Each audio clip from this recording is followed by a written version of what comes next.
From News Channel 8, you're watching Good Morning Washington.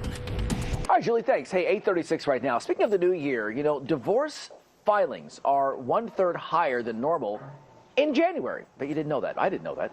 Many couples jump into the divorce process without making any kind of preparation, such as understanding and anticipating the financial implications. So here to help you navigate all that, in case it's on your mind and much more, is attorney Kathryn Dickerson of the SmolenPlevy law firm. Thank you. We were talking so much right now. I was just amazed, this first thing you're saying.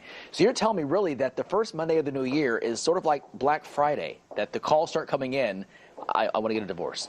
Well, it's that Monday where everyone says it's the new year, it's a fresh start, and so whatever goals I had for this year, which include getting divorced, I'm going to start now. Also, there's that post-holiday fatigue where you were able to endure the holidays only because you knew it was the last time that you would have to go through them or last time you would have to see your in-laws or whatever it might be, and so people are very eager to make that phone call. Wow, that is just, and so it's almost like a New Year's resolution. You've planned it, you're ready for it, it's the new year, new me, here we go.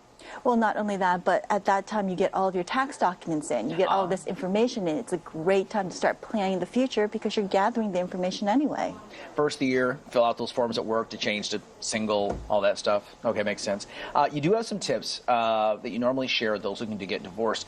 The cost of divorce. I think it's one thing that, okay, so you make a decision, but what's it going to cost you? What's it going to cost you not only in attorney's fees, putting those aside, but now you're supporting two households on the income that supported only one. There are going to be some steps down. You're going to have to make some cuts. You're going to have to sort of budget a little bit in thinking about this. What do the attorney fees cost usually for a divorce? It really varies because each family is unique, right? Okay, okay. That makes, so let's say it's amicable and we're both in agreement and so we want to keep the costs low. We could look at, what's a ballpark? $5,000? Is that? It really actually does depend on people, and it's not dependent upon their income. Sometimes we have millionaires who can sit down at a kitchen table with a yellow pad and divide everything out and go through the details of how they're dividing things out. It's not enough to say, I get to keep the house. Well, if I keep the house, I need to refinance the house. Do I have the income to do that? Are you willing to pay me spousal support if I'm a stay-at-home mom in order to enable me to do that? And then we have people who don't have a lot of income who are fighting over things that they can't afford to fight over. Wow, okay. So it really does, there is a lot to it, there's no question. You were saying review your taxes, and certainly it's a good time to do that at the beginning because this is tax season coming up. And you get your 1099s, you get your W-2s, you get all your K-1s, and then that's when you start to know what you have and what you owe. Often people are surprised by what their spouse owes. They didn't know that there were credit cards out there that their spouse had in their name alone or whatever it might be, or a second job where income was coming in that they didn't know about. Wow, does that happen a lot, that hidden credit cards and hidden bank accounts that, oh, wait a minute, you've had this for 10 years, really? It actually does happen in part because people are getting married later in life. Okay. And so they don't necessarily always disclose everything they had prior to their marriage. Okay. You were saying, too, gather copies of documents as well and check debt. Yes, so anything with a number on it, you should know about. Okay. In a marriage, we divide things up. That's the benefit of a marriage, right? I'll do the laundry, you'll take out the trash, something along those lines. Well, same thing's true financially. I'll do the macro planning, you'll do the micro planning. You've got to know the other person's, you know, the same information the other person knows. Otherwise, you can't negotiate.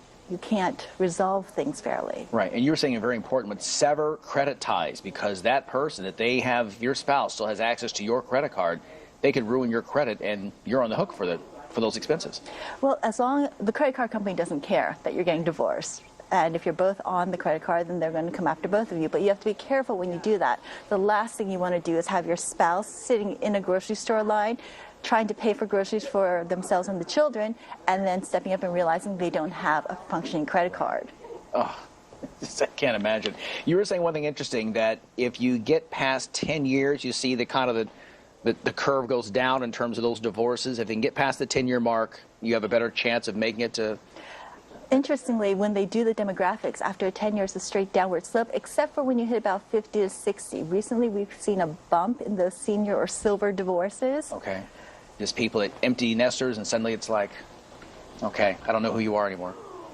That's what you're telling me. And that's why people should stay lovers in their marriage. There you go. You're saying continue to date, no matter what. Yes. That's right. Great advice. So, Kathryn Dickerson, thanks so much for coming in. Dickerson, I'm sorry, and good luck with all the divorces you have in 2017. Thanks so much for this.